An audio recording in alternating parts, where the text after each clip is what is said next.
Today, I'm going to share with you guys an update on my 2022 Ioniq 5 and the issues that it's been suffering from in the last month or so.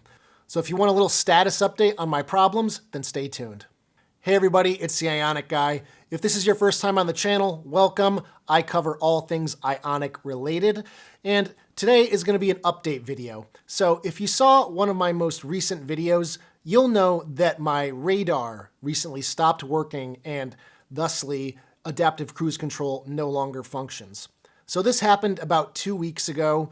I immediately made an appointment at my local service center. And last week, while I had the Genesis GV60 on loan for a review video, I brought my Ioniq 5 to the local service center and had them take a look at it. And after a few days at the shop, they came back to me and said, yep, the radar sensor is completely dead. So they've gone and ordered a replacement radar unit, and they said it should be here any day now, at which point I will bring the car back in and have them replace it. Now, I'll preface this by saying, this is not specific to EVs. This is Hyundai, Kia, Genesis issues, because I've been doing some research and it sounds like this is affecting gas cars, hybrids, full EVs. It doesn't matter. They all use the same module for radar that an EV would. So it's not specific to an EV in general. It's just specific to the Hyundai brand in general, which is even more concerning because that's a big umbrella of vehicles that this issue could be happening to.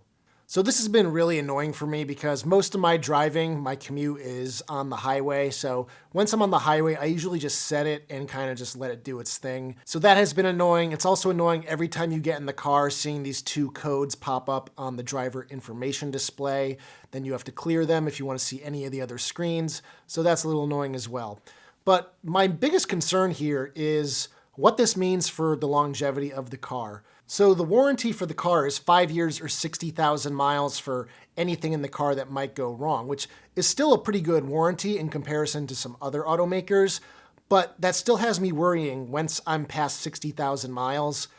What's going to happen with this car in terms of reliability? This car isn't even 2 years old and the radar unit is already completely dead. That doesn't really inspire a lot of confidence with me that other electronics in the car aren't going to go bad. And honestly, adaptive cruise control is one of the minimum requirements in any car I would even consider these days. So if I were out of that warranty period and I needed to get it replaced, I don't know what that would cost. It would probably be at least maybe $1,000. You figure the part alone is probably a few $100 plus at least a few hours to get it installed. So that's probably going to be at least $1,000 repair. Obviously, my issue is completely covered by the warranty because I'm only at 22,000 miles and less than 2 years of driving time. So yeah, I am a little worried long-term about something like this. I know it could just be a random issue with a batch of parts. Maybe there's a new part since my car was manufactured, but at the end of the day, that doesn't really help me because they're going to be replacing it with the same part number that the car was shipped with. So who knows? In less than 2 years, maybe it happens again. So anyway, my car should be repaired relatively soon. I will let you guys know when the fix is completed. With winter fast approaching, now is the best time to purchase some all-weather floor mats from today's sponsor, LinerX. LinerX is a Maryland-based company selling high-quality, laser-measured floor mats at a great price. They're made from TPE, which is a mixture of rubber and plastic, so they offer traction and flexibility as well as strength when you need to remove them, so you're not going to dump their contents all over your floor. If you've ever owned floor mats from, say, WeatherTech, then you know those are made from a much harder material that tends to warp over time. Not with LinerX. They also feature a simple and classy-looking pattern with a lip around the entire footwell so liquids won't spread around and get on your carpeting. I've been using their front and rear floor mats as well as trunk and rear seat liners for over a year now, and they've held up admirably. So these floor mats have gotten the Ioniq Guy seal of approval, and when anybody asks which floor mats to buy, I always recommend LinerX. Available on their website or Amazon through the links in the description. Many of you probably saw my recent video where I talked about how after the latest ICCU recall as well as latest VCU update to the car, I was able to charge fully on 48 amps or 11 kilowatts without the car overheating. And boy, was I naive to think that that actually solved the problem. A few days later, I was charging, and for ha-has, I plugged in my OBD2 scanner, opened Car Scanner on my phone, and started monitoring a charging session. It was about 79 degrees that day. I plugged in my car to my ChargePoint Home Flex. So I plugged in at 4:15 p.m. and you can see that here. 4:39, I'm still sitting at 11 kilowatts. It's not exactly 11 here because there are components of the car that are taking some of that power for cooling and maintaining the battery temperature. And you can see my VCMS AC inlet temperature has skyrocketed to 226.4 degrees F, and that is approaching the limit when it will trip out.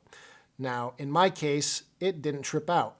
It derated down to 7 kilowatts. Now, what that means is that if I came home with a 0% completely empty battery, it would take over 10 hours to fully charge the car. And this was quite surprising to me because I never got the VCMS update that addresses this problem specifically.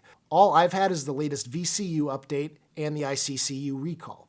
So what happened here? So you can see it overheated in less than a half an hour. And this is probably the worst that I've seen in terms of overheating. I've seen 40 to 45 minutes, but less than half an hour is a new low for me. So yeah, with that video, I guess I spoke a little too soon because it definitely did not solve the overheating issue. It's still very prevalent in my car today, as I know it is with many of you. It kind of peeves me that there's a specific TSB for this issue, but now it's wrapped up into the latest ICCU recall or a VCU update from June. We don't really know. It's tied into that, so now when you go to the dealership for either of those updates, you are going to get this update. Now, I know this is Hyundai more or less covering their butts because they don't want people to have their car completely stop charging as opposed to derating to a lower rate. But I feel like that should be called out in the TSB, and it's not. One of the line items for what is included is a line that says enhanced charging sequence. What does this tell the service technician? What does this tell the owner? It tells them absolutely nothing.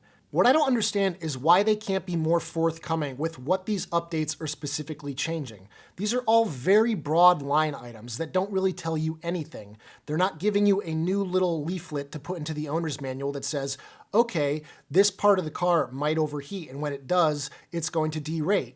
There's a whole world of people who are buying this car that aren't gigantic nerds like us, that don't read and follow the forums and all the groups and everything. They don't know all the little details about how the car operates.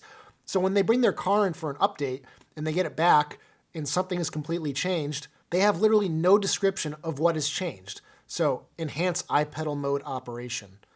What does that tell anybody? The line that says air conditioning performance during AC slow charging.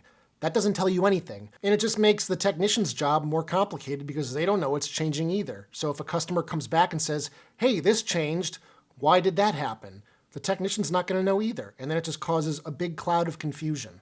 So end of rant. I just think Hyundai could do a better job at explaining what they're changing with these updates.